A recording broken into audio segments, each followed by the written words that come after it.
Fabwall, c'est un projet que j'aime beaucoup parce que, en fait, en France, il n'y a pas de design. Notre histoire, c'est plutôt celle des arts décoratifs. C'est les meubles du château de Versailles, c'est les artisans français qui font des meubles comme Boulle, etc. Et l'art industriel n'a jamais été vraiment pris en compte.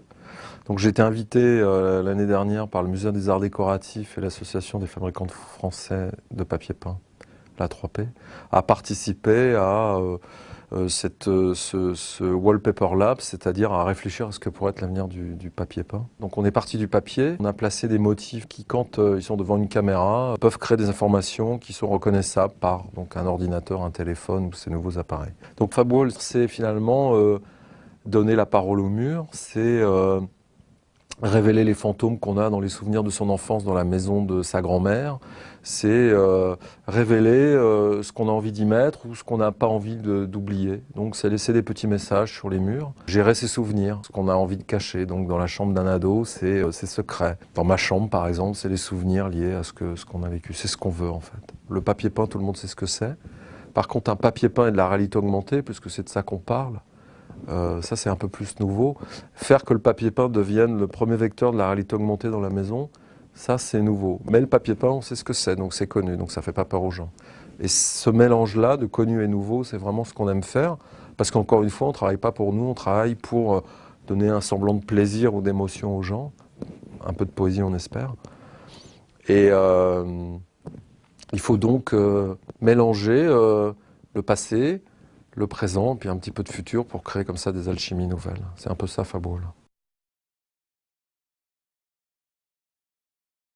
Vous pouvez voir également un miroir. Alors un miroir, on sait tout ce que c'est, hein, pour se donner un coup de peigne le matin.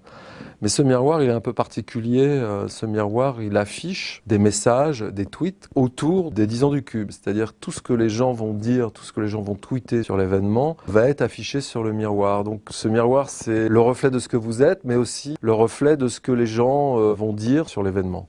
Donc ça, c'est Wano Mirror. C'est donc un miroir connecté, très simple, mais extrêmement bavard, puisque finalement, on regarde les conversations.